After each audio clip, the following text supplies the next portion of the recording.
सगळ्या संतांना तू मुक्त करावं असा तुझा अधिकार आहे.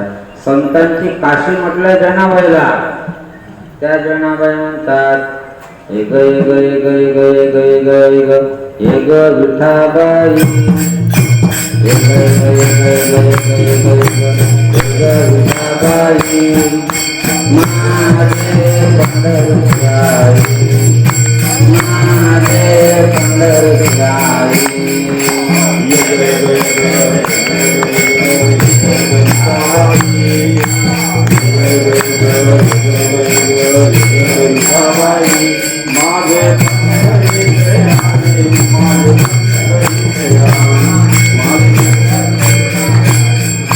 माझे पंढरपुराई, माझे पंढरपुराई.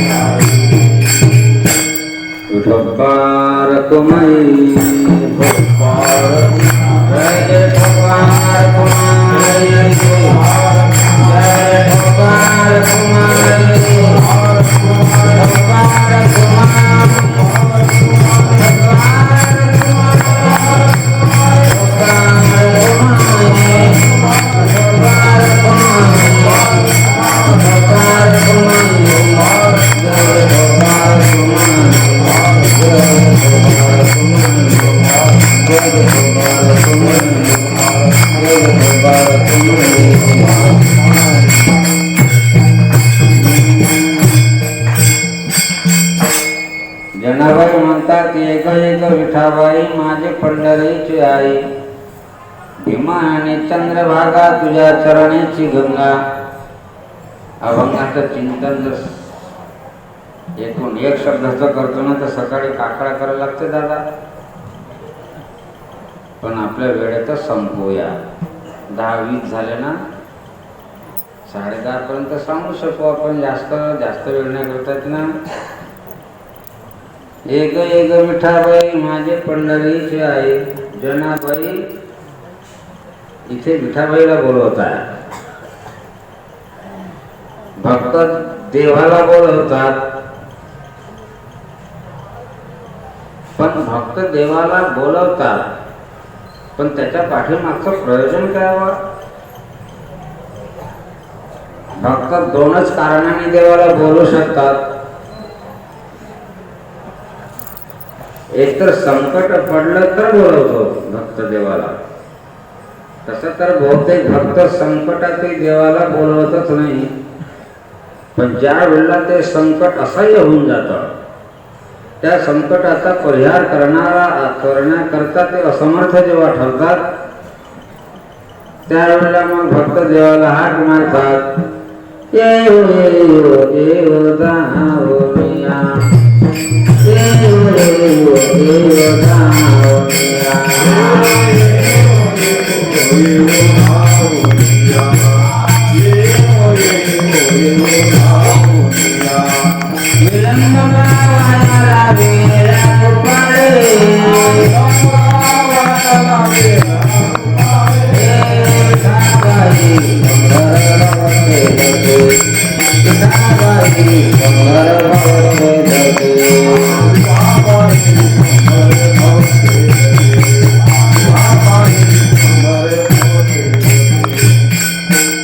बोलवण्याचे दोनच कारण असू शकतात माझ्या मते. एक तर ज्या वेळेला भक्तावर संकट येतं, भीषण संकट. साधारण संकटामध्ये भक्त देवाला हाकच मारत नाही. ते संकट स्वतःच आपल्या कर्माने चाललेल्या ते भोगत असतात. ते देवाला त्रास नाही देत. उपसूट देवाला त्रास द्यायचा नाही, समजलं ना. तुकोबाला काय म्हणतात, स्वामीसी संकट पडे जे गोष्टीचे, स्वामीसी संकट पडे जे गोष्टीचे,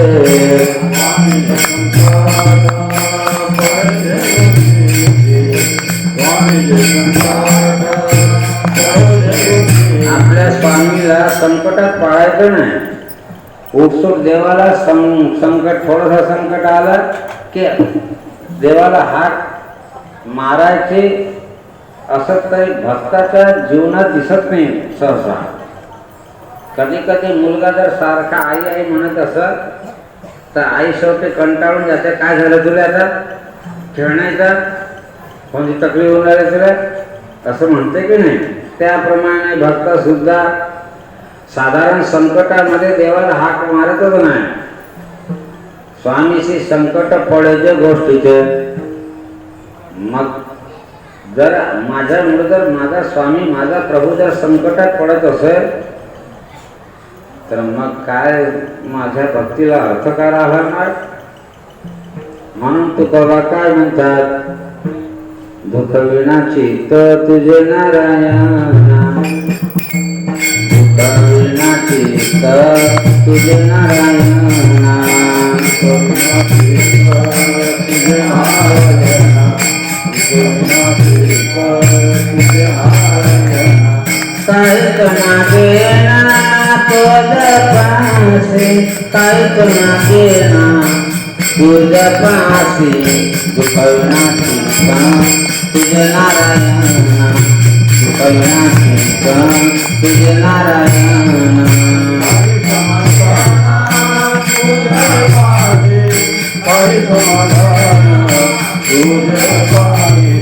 दुःख विनाशी तुझे नारायणा.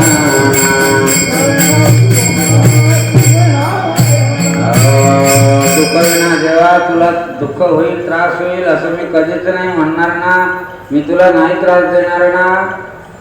कारण का जे मला जे दुःख भोगायला येतं ते माझ्या कर्मा नाही, तर त्याला तुझा काय संबंध येतो त्याच्या. तुका म्हणे देवा तू काय करशी, कर्मा दुस्तराशी आमची.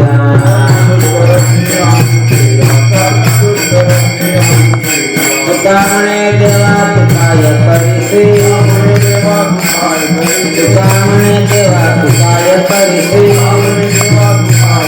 कर्मा दुस्तराशी आमची.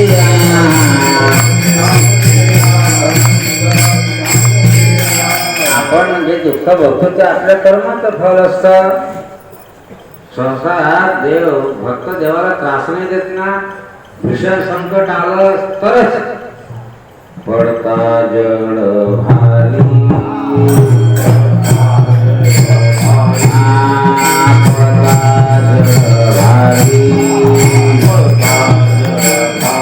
दासी आठवा वाहरी, दासी आठवा वाहरी, दासी आठवा वाहरी, दासी आठवा वाहरी, दासी आठवा वाहरी, दासी आठवा. भीषण संकट आलं तरच मग देवाला हात मारावी, नाही तर नाही. असं म्हणतात ना का एकदा अर्जुनाला असं वाटत होतं का माझ्यासारखा भक्त नाही आहे, आणि तो थोडासा अर्जुनाचा अभिमान नाहीसा करण्याकरिता भगवंताने एक लीला केली. भगवान आणि अर्जुन फिरायला गेले. थोडा स्वर ठेंगणा झाला, हा उंच पाहिजे होता, पण आता रोज जाता झालं कीर्तन संपत आलं ना आपलं.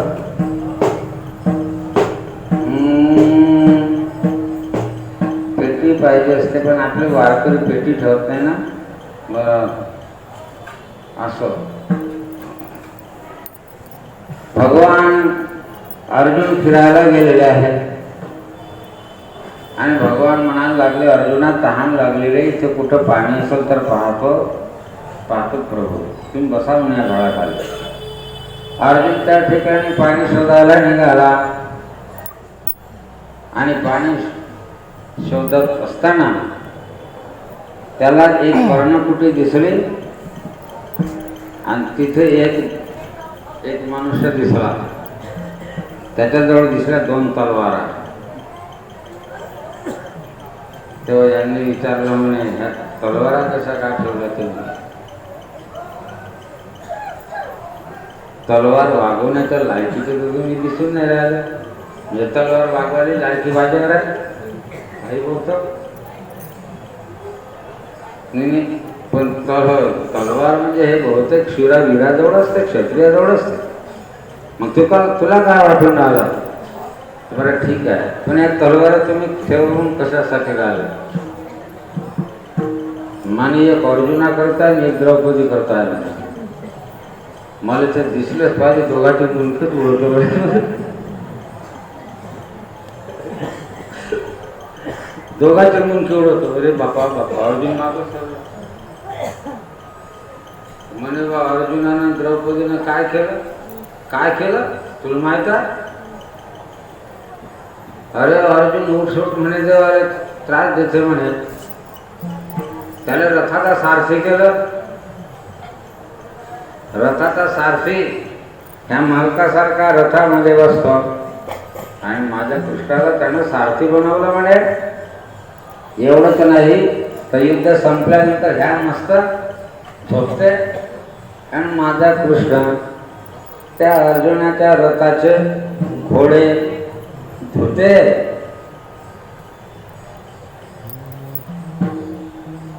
आपण ऐकून आहो ना, भगवंताने अर्जुनाच्या रथाचे घोडे धुतले. अर्जुनाचे घोडे धुतले अनंते, अर्जुनाचे घोडे धुतले अनंते, अर्जुनाचे घोडे धुतले अनंते, अर्जुनाचे घोडे धुतले अनंते.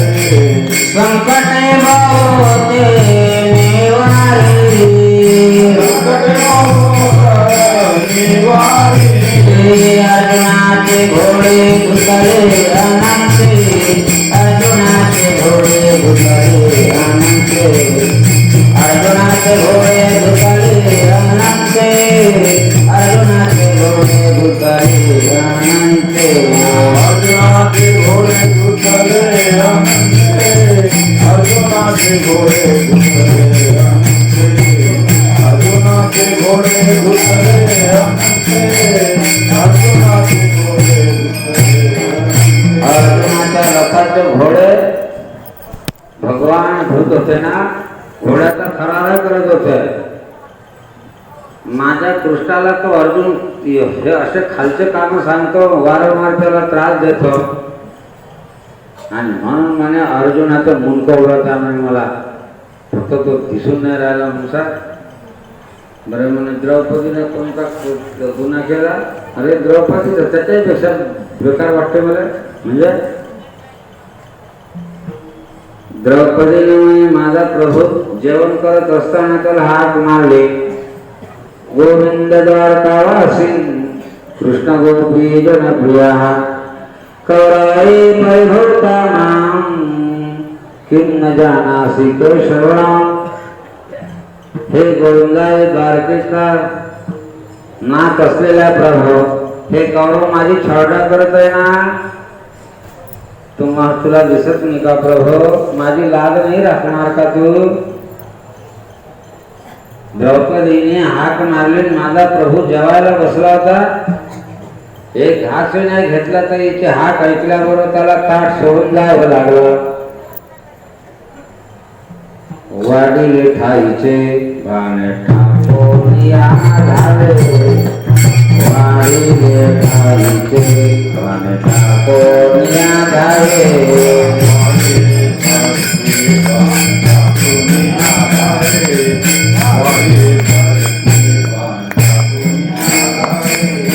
वाढीले ठाईचे भाने टाकून या धावे. भाने म्हणजे अन्नानं भरलेलं ताट होते. अन्नानं भरलेलं ताट, वाढीले ठाईचे भाने टाकून या धावे. माझ्या प्रभूला धावत जावं लागलं, पण द्रौपदीची लाज जात होती ना, म्हणून हाक मारले. मग गेले असते तर काय फरक पडून राहिला होता? ते द्रौपदी दिसली ना, तिथे अर्जुनाला वाटलं का, याले का समजलं का मीच अर्जुन होते, ह्या मा मुंडकं थाटल्याशिवाय राहत नाही. म्हणून अर्जुन माग सरता सरता भोपायला उठलो आणि भगवंताजवळ गेले. भगवान म्हणायला लागले, अर्जुना पाणी मिळालं का? म्हणे पाणी काही भेटलं नाही, आपल्या घराकडे चाल म्हणे बाबा, घरीच पेतो पाणी. म्हणे तू असा हापून का आला, धावत का आला? तर बरे काही विचारू नको तुम्हाला.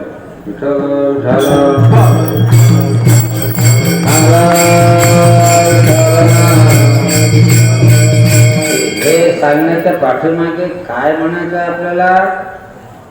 जनाबाई देवाला हाक मारून आलेली आहे. एक तर भीषण संकट असलं म्हणजे भक्त देवाला हाक मारतात, पण तो प्रसंग इथे नाही जाय. जनाबाईवर काही संकट आलं नाही म्हणून म्हणत नाही. एक एक विठाबाई माझे पंढरीचे